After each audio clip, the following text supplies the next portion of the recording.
예, 우리 이제 하나님 말씀 구약성 이사야 20장 1절 말씀입니다. 우리 하나님 말씀 구약성의 이사야 20장 1절 말씀입니다.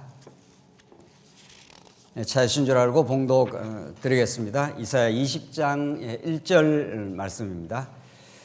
아수르의 사로곤 왕이 다르단을 아스돗으로 보내매 그가 와서 아스돗을 쳐서 취하던 해니라. 그때 여호와께서 아모스의 아들 이사야에게 말씀하여 이르시되 갈지어다 내 허리에서 배를 꺼르고 내 발에서 신을 벗을지니라 하시매 그가 그대로 하여 벗은 몸과 벗은 발로 다니니라. 여호와께서 이르시되 나의 종 이사야가 3년 동안 벗은 몸과 벗은 발로 다니며 애굽과 구스에 대하여 징조와 예표가 되었느니라. 우선 3절까지 봉독 드렸습니다.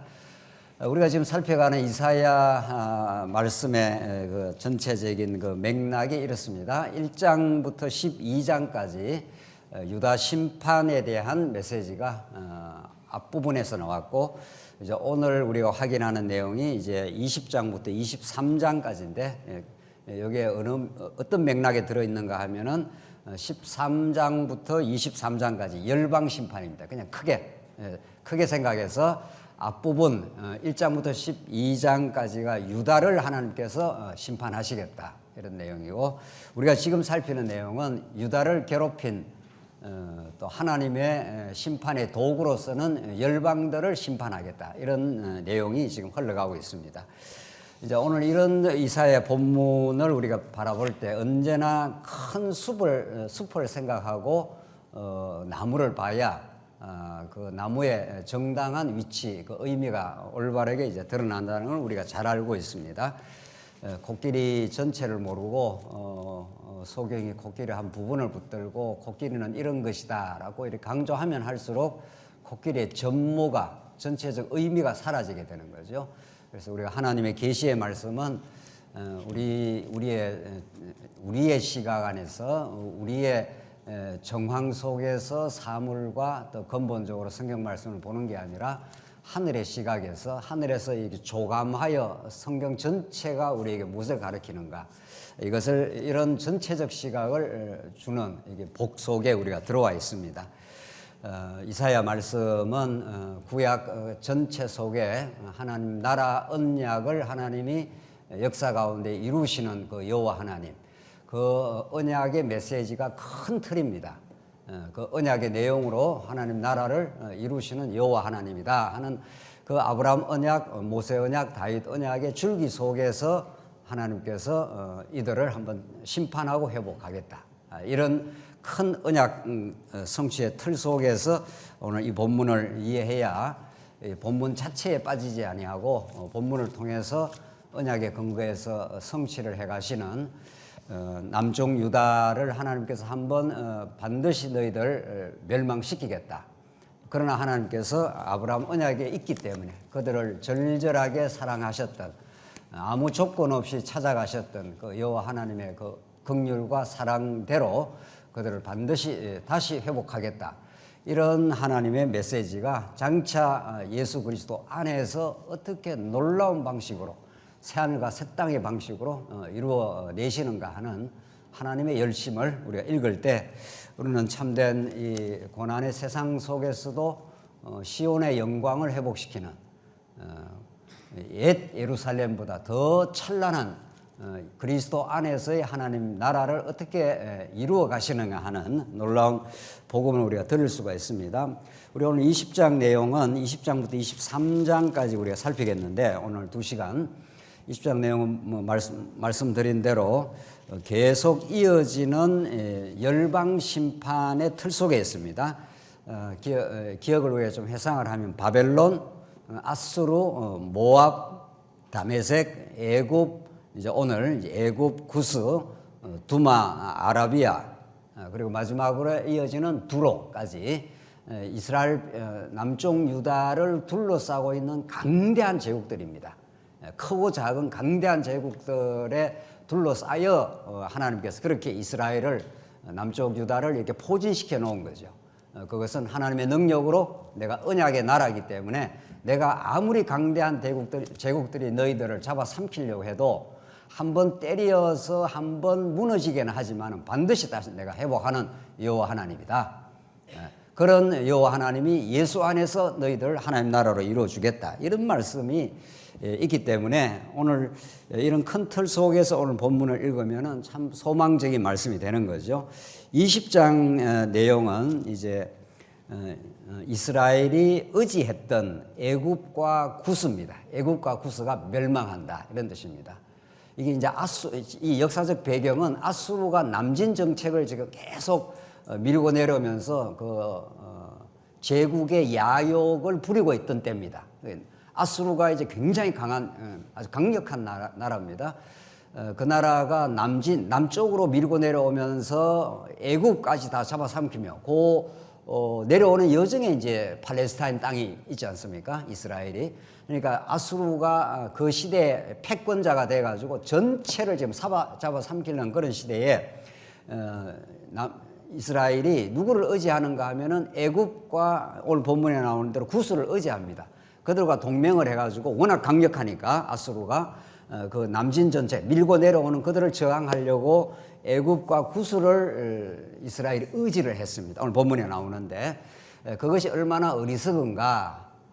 하나님께서는 너희들이 의지하는 애굽과 구스를 내가 아수르를 들어서 쳐버리겠다 이런 뜻입니다. 이게 20장의 핵심 내용입니다. 한번 읽어보겠습니다. 아수르의 사로온 왕이 다르단을 아스도스로 보내매 그가 와서 아스도스를 쳐서 취하던 해니라. 사로온 왕이 아주 유명한 산헤립 왕, 히스기야 시대 때 산헤립에 쳐들어와고 완전히 예루살렘을 포위해가지고 아주 고사작전으로 다 아주 씨를 말리려고 했던 그런 아주 흉폭한 왕입니다. 그 산헤립 왕, 열왕기 상하에 아주 자세히 나옵니다. 산헤립 왕의 아버지입니다. 사로온 왕이. 그 시점쯤입니다. 그 시점으로 우리가 역사적 배경 이해하면 됩니다.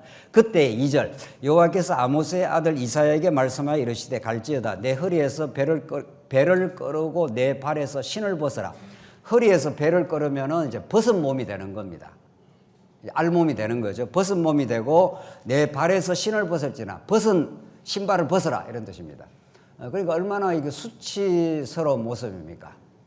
이게 이제 이사야 혹은 선지서에 아주 자주 나오는 수치의 복음인데 아주 그 수치와 수모를 당하는 그 모습을 많이 등장시키고 특별히 오늘 본문은 이사야가 온몸으로 수치를 경험하게 하라 이런 뜻입니다. 그러니까 하나님은 이사야에게 하늘 아버지의 심정을 가르쳐 주기 위해서 여러 소위 말해서 그 퍼포먼스를 하는 겁니다. 여러 가지 그 행위를 하는 겁니다. 행위를 하면서 그 하나님의 심정을 깨닫게 하는 거죠. 우리 호세아에게 남편을 떠나 완전히 몸이 망가진 그 여인을 데리고 살아라. 이런 것도 전부 그런 뜻입니다. 얼마나 이게 힘든 일입니까? 자기를 버리고 완전히 몸이 망가진 음란한 그 부인을 데리고 살아라. 또 오늘 본문의 말씀은 벗은 몸과 벗은 발로 다녀라. 이런 것들이 이제 하나님의 깊은 그 사랑의 심정을 선지자들로 하여금 온몸으로 경험하게 하고 경험 속에서 이제 하나님의 말씀이 터져 나오는 거죠. 궁극적으로는 하나님 주시는 말씀인데 모든 선지자들은 그 시대의 고통에 동참을 하고 그 시대의 이스라엘 백성들의 죄악을 온몸으로 함께 공명을 합니다. 같이 느낍니다. 같이 느끼면서 이제 이사야 말씀이 터져 나가는 거죠. 그렇기 때문에 이게 이제 곡절합니다. 그러니까 우리가 하나님의 말씀을 이론적으로만 받지 않습니다. 물론 하나님의 말씀은 아주 이게 체계적이고 논리적이기 때문에 머리로 잘 봐야 되는 거죠. 그러나 그 머리로만 우리가 성경을 읽지 않는 겁니다. 우리가 죄악 가운데 고통받고 몸부림치고 하나님 불신앙하고 살다가 우리가 갈등을 일으키고 하는 것이 우리 온몸에 내장이 되어 있습니다. 우리 죄의 고통과 어려움들이 몸에 내장이 되어 있는 이 상태로 말씀을 받습니다. 그래야 그 말씀이 머리에 머무르는 말씀이 아니라 우리에게 자유를 허락하고 고통 속에서 안식을 주시는 말씀이 되는 거죠. 오늘 이사야를 하나님 그렇게 만들어 버립니다. 벗은 몸과 벗은 발로 다내라. 그러니까 이사야는 하나님 명령이니까 그걸 거부할 수가 없습니다. 얼마나 수치스럽겠어요. 옷을 다 벗고 벗은 몸으로 이제 다니게 됩니다. 3절 여호와께서 이르시되 나의 종 이사야가 3년 동안 벗은 몸과 벗은 발로 다니며 애굽과 구스에 대해 징조와 예표가 되리라. 그러니까 이사야는 몸으로 예언을 하는 겁니다. 물론 하나님의 말씀을 받아가지고 말씀으로도 예언을 하지만 자기 몸 자체가 하나의 예언의 징조와 예표가 되는 겁니다. 그러니까 이사야가 3년 동안을 그렇게 했다는 겁니다. 그러니까 선지자가 겪어야 될 하나님의 말씀을 전해야 될 사람들이 먼저 겪어야 될 수치가 있습니다. 4절 이와 같이 애굽의 포로와 구스에 사로잡힌 자가 아수르 왕에게 끌려갈 때에 젊은 자나 늙은 자가 다 벗은 몸과 벗은 몰로 볼기까지 드러내어 애굽의 수치를 보이리니 왜 이렇게 하라고 했느냐 하면은 곧 이제 이루어질 아수르에 의해서 애굽에 나오지 않습니까? 애굽의 포로와 구스에 사로잡힌 자가 아수르 왕에 끌려갈 때에 이렇게 끌려갔다는 겁니다. 그러니까 아수르 왕은 굉장히 잔인합니다. 자기를 저항하거나 도전하는 세력을 아주 진멸을 해버리는데 엄청나게 수치를 줘버리는 겁니다. 다시는 저항의 몸짓을 못하도록 만들어버리는 거죠. 조그만 저항의 기미가 있으면 완전히 이제 박멸을 하는 겁니다. 그리고 수치 가운데 둬가지고 다시는 저항을 하도록 못하게 만들어버리는 거죠. 이게 아주 잔인합니다. 이제 이런 아수르를 하나님께서 그냥 안 둡니다. 이제 이 아수르가 결국은 이제 북이스라엘을 이제 파멸시키고 남쪽 그렇게 이제 이스라엘 백성을 많이 괴롭혔는데 하나님 결국은 이제 바벨론을 들어서 이제 아수르를 없애지 않습니까? 그래서 그 젊은 자나 늙은이가 다 벗은 몸과 벗은 발로 볼기까지 드러내어 애굽의 수치를 보이리니 이렇게 해서 결국은 그들이 다 아수르에게 잡혀가고 벗은 몸과 벗은 발로 끌려가게 될 것을 지금 말씀하는 건 그것을 먼저 이사야를 통해서 예행 연습을 시키라 이런 뜻입니다. 이사야가 너가 그렇게 해봐라. 그러면 이스라엘 백성들이 의지했던 애굽과 구스의 형편이 그렇게 된다. 너희가 의지한 그 나라가 강대해야 하고 좋은 거 아닙니까? 강대해야 하고 자기들이 보호가 되는데 그 나라가 멸망을 하고 결국은 아수르에 의해서 짓밟히고 수치를 겪게 된다. 너희가 의지하는 나라가 망하게 된다 이런 뜻입니다. 한마디로 말하면은 우리 이사야 한번 3장 1절 한번 읽고 이 본문을 해서 이사야 3장 1절 한번 보십시다. 이사야 오늘 스크린 바로 봐도 됩니다. 이사야 3장 1절입니다. 이미 이사야가 남쪽 유다를 심판하는 그 맥락인데 심판을 말하면서 너희가 의지하는 걸 내가 어떻게 만들어 버리겠다. 이걸 이미 이사야 3장에서 선언을 했습니다. 보라 주 만군의 여호와께서 예루살렘과 유다가 의뢰하고 의지하는 것을 이렇게 했죠. 이게 하나님께서 심판하시는 하나의 그 심판의 모습인데 심판이라는 것은 유다에게 향한 심판은 아주 멸절을 하는 게 목적이 아니라 그들을 깨닫게 하고 가르쳐 주시고 그들로 하여금 새롭게 하나님께 돌아오게 회개하여 돌아오게 하는 게 하나님의 그 심판의 궁극적인 목적이죠. 그들을 아주 멸망시키는 목적이 아닌데 그 내용 중에 하나가 주 만군의 여호와께서 예루살렘과 유다가 의뢰하며 의지하는 것을 제하여 버리시되 곧 그가 의지하는 모든 양식과 그러니까 유다와 예루살렘이 이것만 있으면 살겠다 하는 그 대상을 내가 제해버리고 제거해버리겠다 이런 뜻입니다. 이게 얼마나 그 아픈 이야기인지 모릅니다. 이걸 우리는 그냥 한마디로 쉽게 말하면 삶의 고난이라고 하는데 고난이라는 건 모두 내가 의지하고 내가 바라고 내가 소중하게 생각한 걸 하나님께서 제해버리러 오는 하나님의 공의의 심판입니다. 궁극적으로 사랑의 메시지인 거죠. 왜냐하면 내가 누구하고 연합이 되어 갖고 그걸 자꾸 의지해서 내 생존과 내 삶의 의미와 내 삶의 가치를 이 세상 것과 연합이 되어서 그것으로 이제 자꾸 살겠다는 거죠. 그것을 의지하겠다는 거죠. 그러니까 하나님께서 그걸 없애겠다 이런 뜻입니다. 그래서 그가 의지하는 모든 양식, 의지하는 모든 물, 양식, 물 이런 거 없으면 못 사는 거죠. 용사, 전사, 재판관, 선지자, 복술자와 장로 용사, 전사가 있어야 전쟁에 나와서 이길 거 아닙니까? 그걸 하나님께서 제거를 자꾸 해나가겠다 이런 뜻입니다. 그래서 마지막에 다 털어버리겠다 이런 뜻입니다. 그래서 아무도 없게 만들고 주변에 의지할 것이 없게 만들어 버리겠다. 이게 하나님이 심판하시는 심판의 내용입니다. 그러니까 얼마나 괴롭겠습니까? 내가 그것으로 말미암아 마음의 안전, 마음의 심령의 평안, 삶의 모든 안전 보장 이런 것들이 이루어진대. 그걸 하나님께서 양식, 물, 용사, 전사, 너희들이 먹고 마시는 거, 너희가 전쟁에서 전쟁 치를 때 용사, 이런 용사가 많으면 나라의 국방력이 얼마나 강하고 크겠냐 이런 뜻이죠. 오늘 본문으로 다시 돌아오겠습니다. 자, 그래서 하나님이 하시는 일입니다. 이게 하나님이 하시는 공의의 심판이자 궁극적으로 하나님의 품 안으로 우리를 돌아오게 만드시는 하나님의 사랑의 섭리인 거죠. 탕자가 나가서 계속 잘 먹고 잘 살면 아버지 돌아옵니까? 안 돌아옵니다. 탕자가 나가서 가지고 있는 돈도 탕진하고 몸도 망가지고 지엄열매, 돼지가 먹는 지엄열매조차 못 먹게 되어야 돌아옵니다.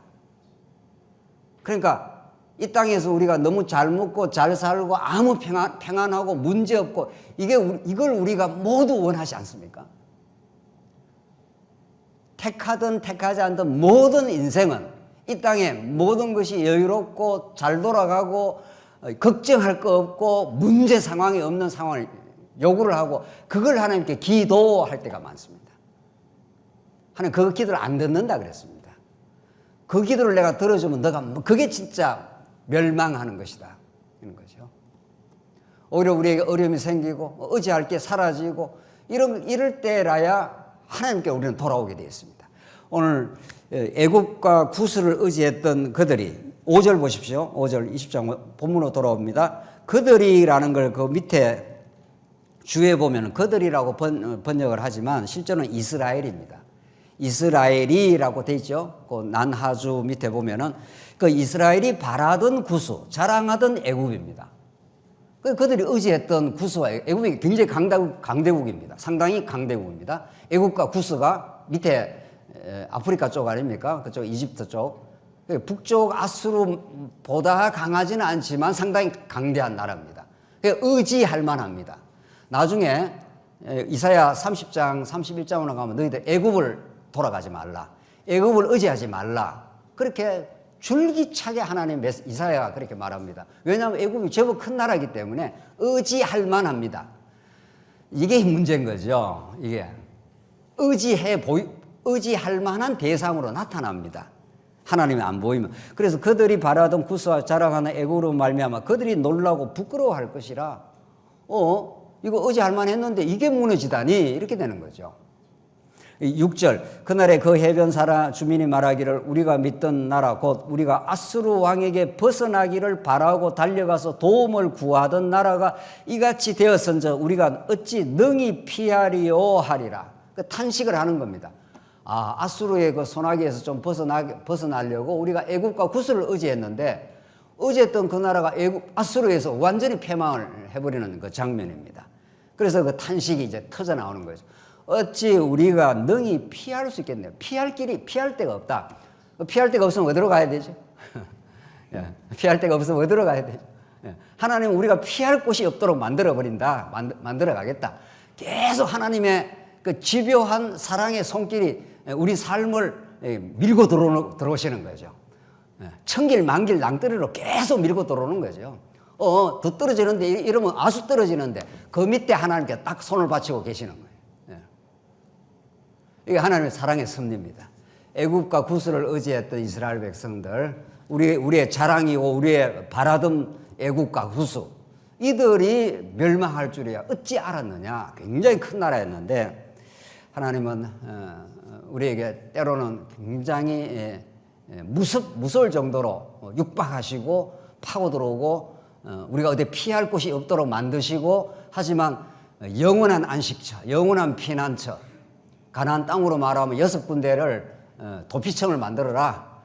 너희가 잘못 실수해서 범죄했을 때 빨리 도망쳐라. 어디로? 도피성으로. 그러면 도피성에 제사장이 문을 열어주면 문 열어주면 그 안에 들어가고 뒤에 따라오는 추적자가 따라오지 못하도록 문을 닫아라. 그렇게 하지 않습니까? 하나님은 얼마나 놀라운 방식으로 우리를 압박할 때도 있고 우리가 피할 곳이 없어서 허둥거릴 때가 있지만 하나님은 온전한 영원한 피난처를 만들어 놓고 하나님 섭리를 해 가시는 겁니다. 오늘 이 벗은 몸과 벗은 발로 선지자가 이렇게 수치와 핍박을 당하는 모습으로 언제나 하늘 선지자, 하늘의 메시지를 전가하는 사람은 이 시대의 종교 지도자들, 기득권자들과 간단없이 충돌을 합니다. 선지자는 그래서 핍박과 수모를 겪을 수밖에 없습니다. 그렇지 않다면 그건 하나님의 바른 말씀을 전가하는 사람이 아닙니다. 바른 말씀을 전가했는데 수많은 사람들을 환영을 해준다. 그건 뭐 말씀을 뒤틀었거나 무슨 수가 나는 거죠. 말씀을 하늘 메시지를 그대로 전가하면은 반드시 세상의 권세, 세상의 어떤 힘, 세상의 모든 그들과 충돌하게 돼 있고 수모와 핍박을 겪게 돼 있습니다. 이게 선지자의 운명이고 진리의 전거자가 걸어가는 길입니다. 그래서 그것이 좁은 길이라는 겁니다. 그게 그리스도가 먼저 가신 길이고 우리를 그렇게 행하시는 겁니다.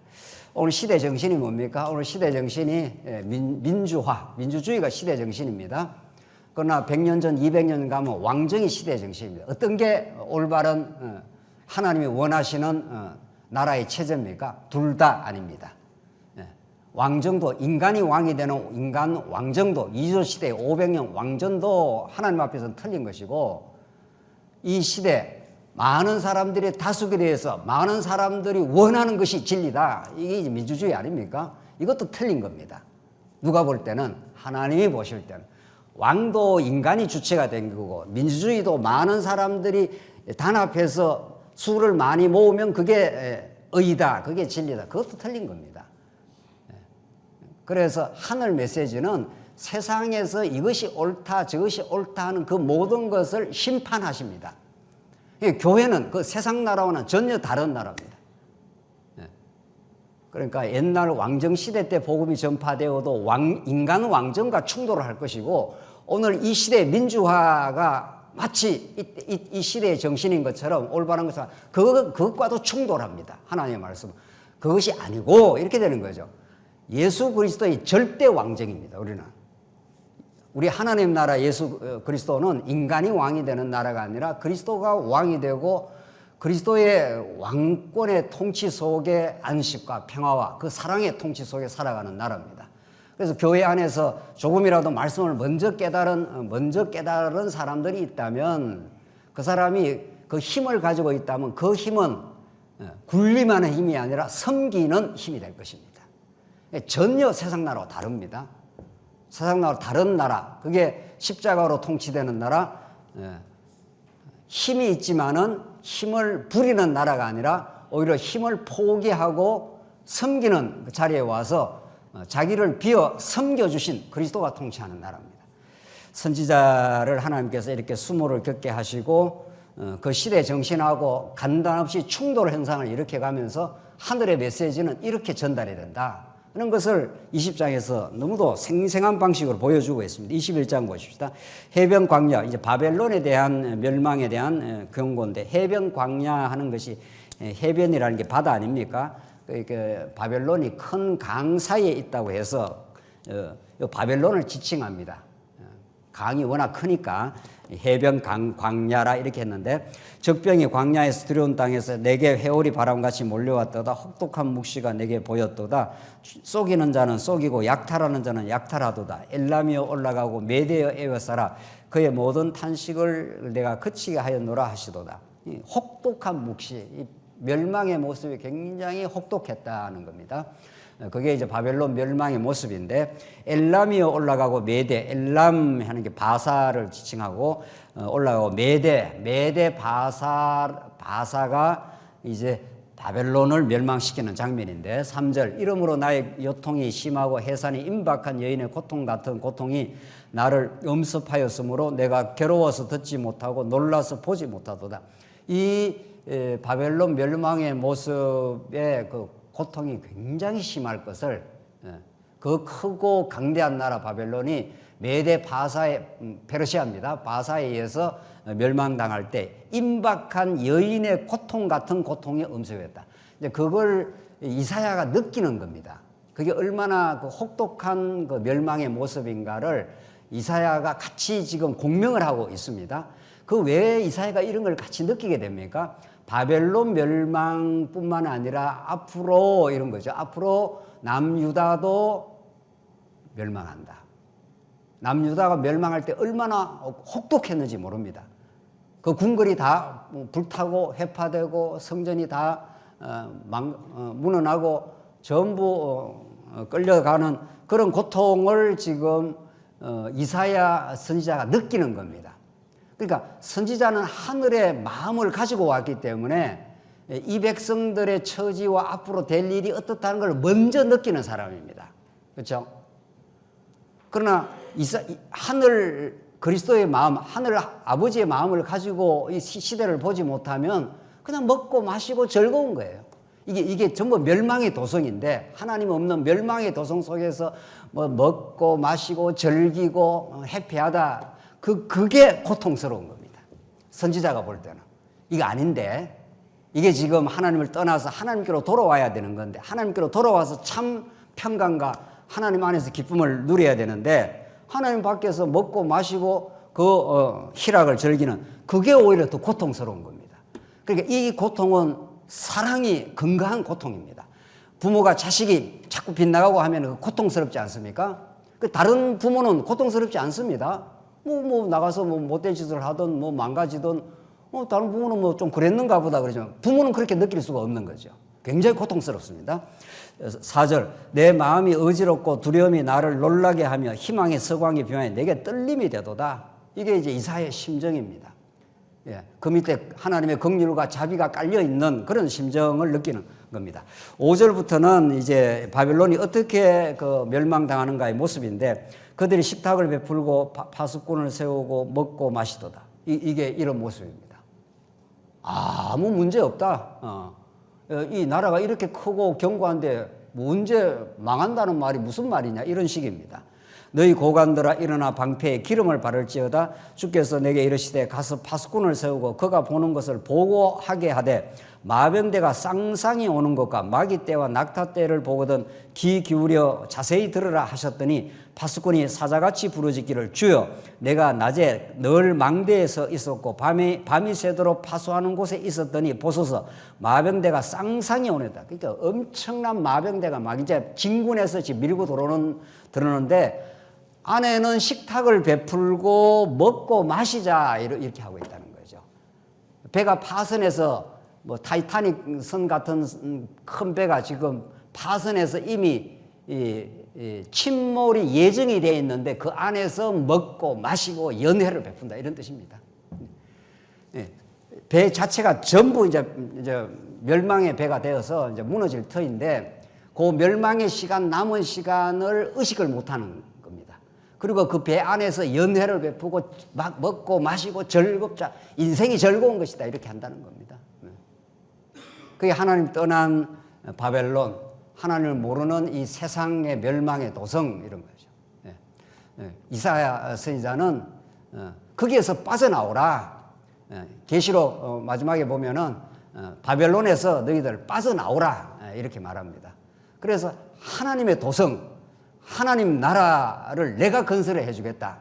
세상 나라와는 구분되는 뭐 이 말은 잘 들어야 되죠. 뭐 우리 세상에 이게 다 멸망도서니까 별 볼 일 없다 이런 말이 아니라 가치론적으로 그렇다 이런 뜻입니다. 우리는 믿거나 믿지 않거나 다 세상에 삽니다. 그러나 하나님을 의지하고 하나님께로 돌아와서 하나님 안에서 평강과 기쁨을 누리는 사람과 세상의 가치로 그 기쁨을 누리는 사람이 거룩하게 구별이 된다 이런 뜻입니다. 거룩이라는 말이 그런 것입니다. 구약에서 제사장 나라를 세워주겠다, 거룩한 백성을 만들어주겠다는 것은 애국과는 전혀 다른 하나님 중심의 가치, 하나님으로 행복과 기쁨을 누리는 나라, 이런 나라를 건설해 주겠다. 그래서 지금 식탁 속에서 즐겁게 하고 있는데 밖에는 지금 마병대가 막 쌍쌍이 지금 밀고 지금 들어오는 걸 보는 도다 이런 거죠. 그걸 이사야가 보고 고통을 느끼는 겁니다. 9절 보소서 마병대가 쌍상이 오나이다 하니 그가 대답하되 이르시되 함락되었도다 함락되었도다. 요 표현을 그대로 계시록에 씁니다. 계시록이 무너졌도다 무너졌도다 큰 성 바벨론이여 너는 큰 성 바벨론 그 멸망의 성에서 빠져나오라 이렇게 말합니다. 빠져나오라 하신 하나님이 우리를 빠져나와 오늘 교회에 있게 한 거죠. 물론 이 교회는 뭐 건물이 교회는 아닙니다.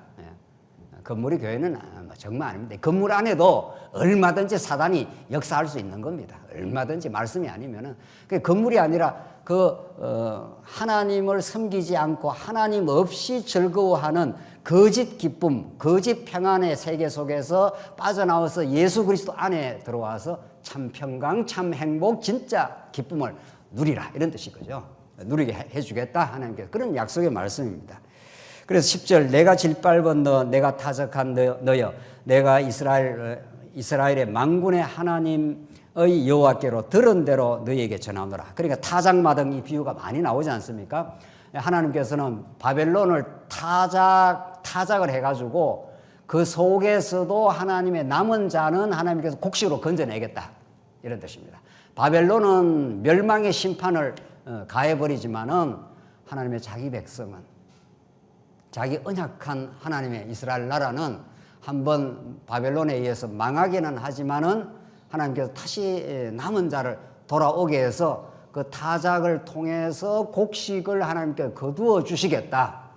요한복음에 지금 희게 되어 추수할 때가 되었노라. 추수할 일꾼이 찾는 하나님의 마음 그런 게 요한복음에 다 나오지 않습니까? 그러니까 이 세상이 지금 타작마당입니다.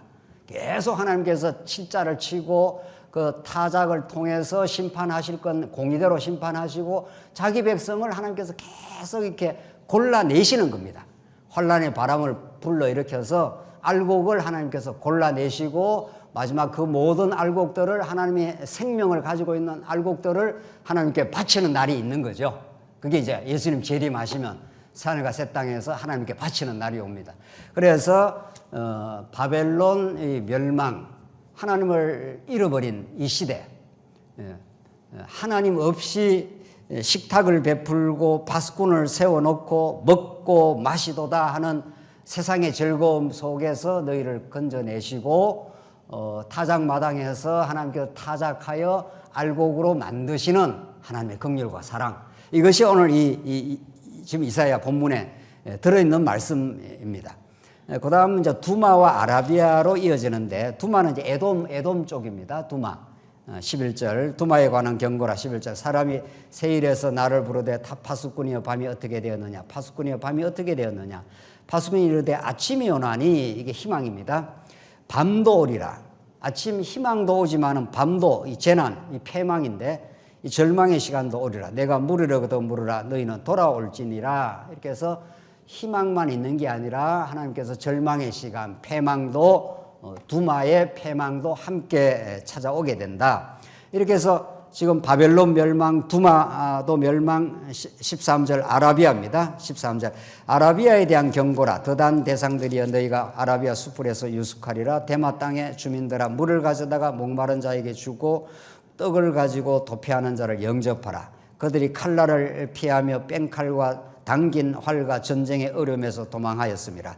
주께서 이같이 내게 이르시되 품꾼에 정한 기한같이 1년 내에 게달의 영광이 다 쇠멸하리니. 이게 아라비아에 있는 게달이라고 하는 자손들입니다.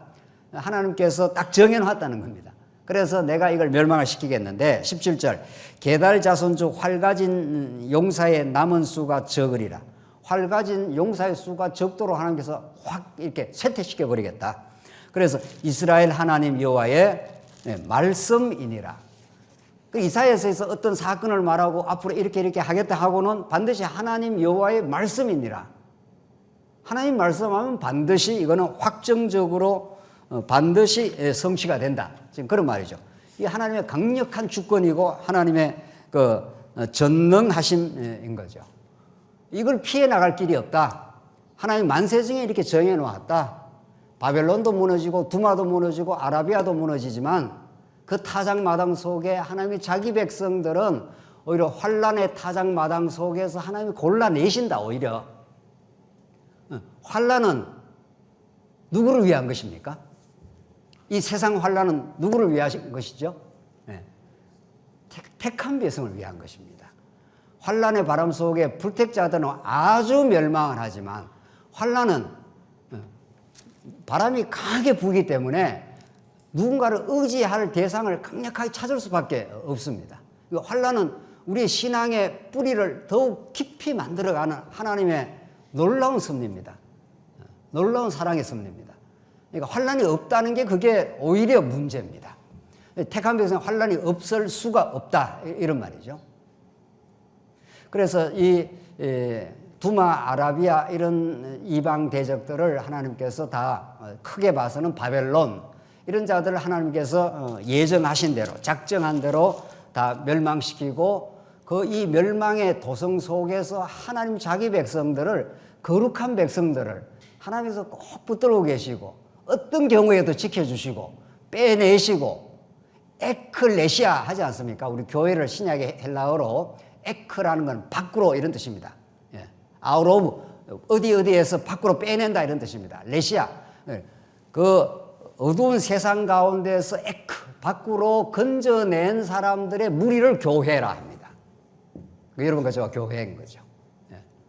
우리는 이제 어두운 멸망의 도성에 있지 않습니다.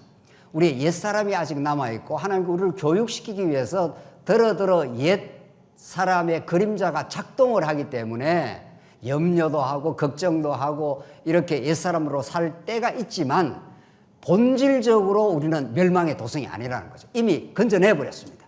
흑암의 권세에서 골로새서 말씀 따르면 어디로요? 사랑의 아들의 나라로 옮기셨다. 옮길 것이다가 아닙니다. 중요합니다. 옮길 것이다 했으면 이거 옮길지 말지 하나님도 마음 변하면 옮길라나? 이렇게. 하나님 마음 안 변합니다. 절대로 안 변합니다. 하나님 언약에 신실하십니다. 하나님. 한번 언약하시면 그 언약에 신실하시기 때문에 흑암의 권세에서 우리를 사랑의 아들의 나라로 옮기셨으니 이걸 할렐루야 해야 되는데 말이죠. 할렐루야 이런 거죠. 우리는 다시는 죄악의 도성으로 가지 않습니다. 그냥 하나님께서 아직은 좀 훈련 과정에 남겨뒀을 뿐이라는 거죠. 이것을 고린도 후서가 얼마나 생생하게 표현하고 있는 걸 한번 보겠습니다. 오늘 고린도 후서입니다. 고린도 후서 5장 1절입니다. 고린도 후서 5장 1절 보십시다. 만일 땅에 있는 우리의 장막집이 뭐라고 되어 있습니까? 무너지면 하나님께서 무너뜨려 버리겠다 이런 뜻입니다.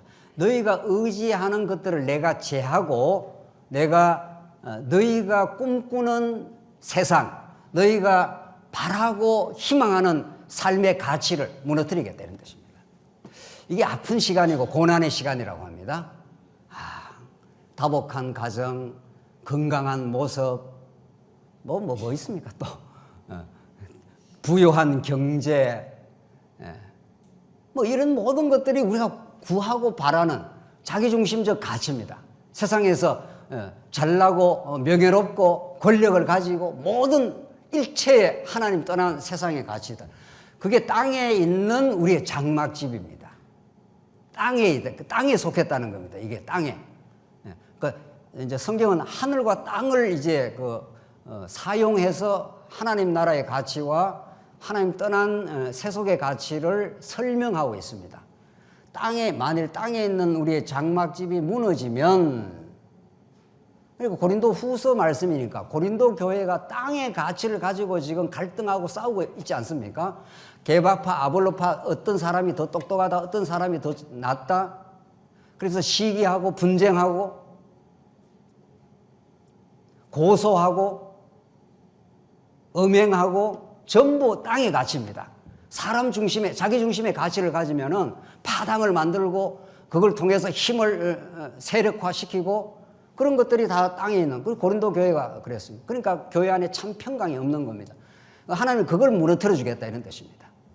땅에 있는 우리 장막집이 무너뜨릴 때, 하나님이 무너뜨릴 때 하나님께서 지으신 집, 곧 손으로 지은 것이 아니요 뭐라고 그랬습니까? 하늘에 있는 영원한 집, 이렇게 됐습니다.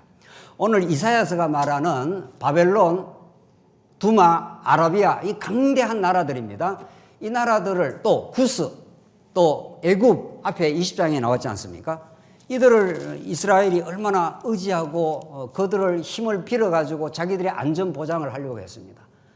그러나 여호와의 전쟁은 군사력에 있는 것도 아니고 숫자의 다수에 있는 것이 아닙니다. 우리가 여호수아서를 지금 살펴갑니다만 여호수아서에 너무도 잘 나와 있는 여호와 하나님이 치르는 정복 전쟁은 여호와 하나님이 보내시는 여호와의 군대 대장이 달려 있습니다. 우리 지난 시간 여호수아 5장에서 그걸 확인했지 않습니까?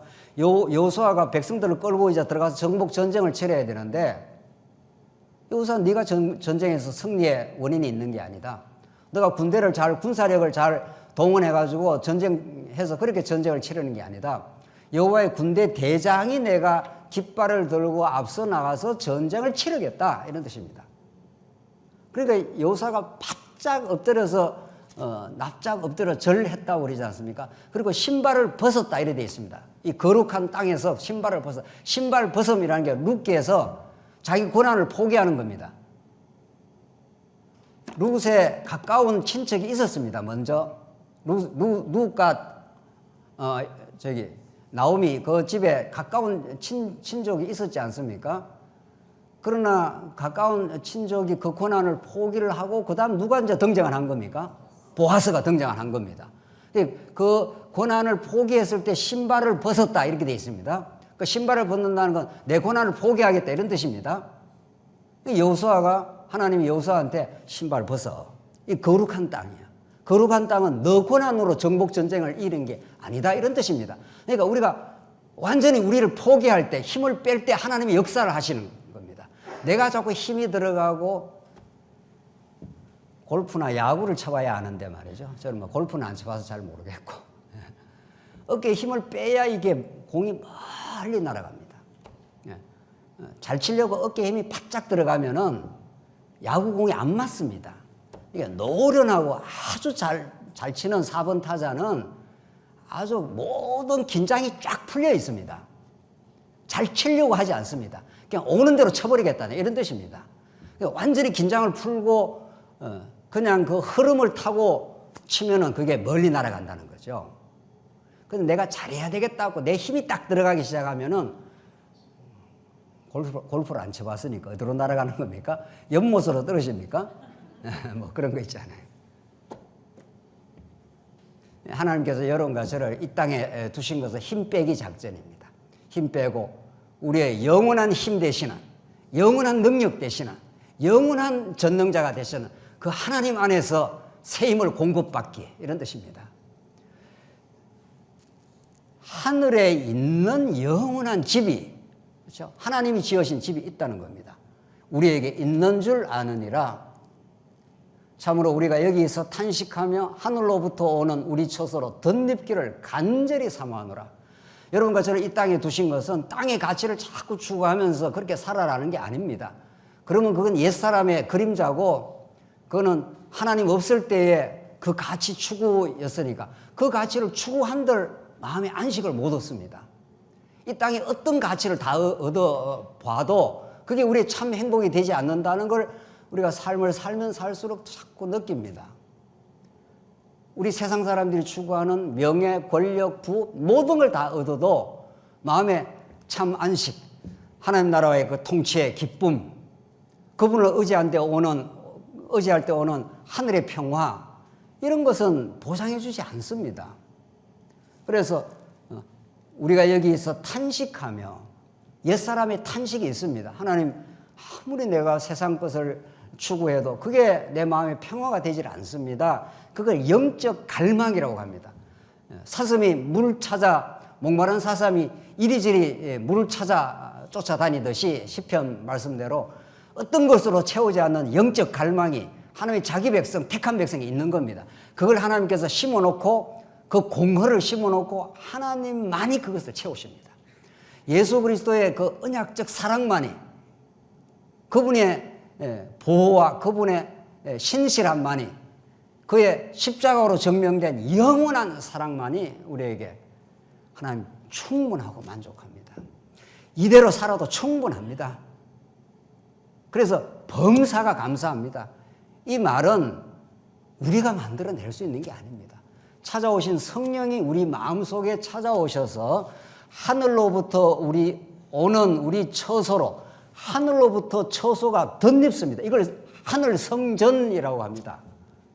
성전이라는 건 하나님을 만나는 자리, 십자가로 우리가 하나님을 화목하는 자리입니다.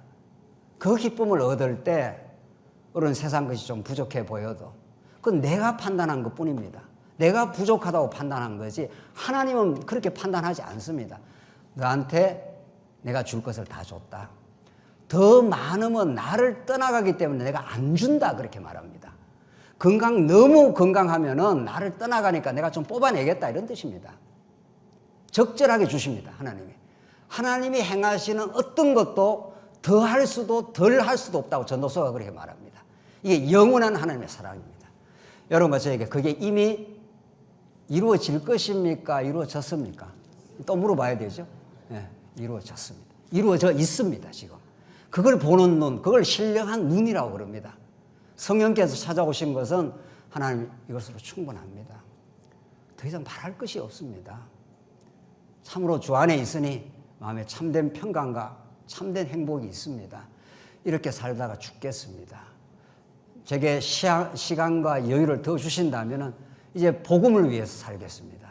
진리와 함께 살길 바랍니다. 그것만이 우리에게 남은 소망이 될 뿐입니다. 오늘 이사야 말씀은, 오늘 고린도 후서의 말씀은 땅에 있는 것이 무너지면 하늘에서 내려오는 참 신앙으로, 참 하나님이 우리를 보살피는 그 성전으로 우리와 함께 해주시겠다. 이것이 예수님이 약속하신 말씀입니다. 조금 쉬었다 가시죠.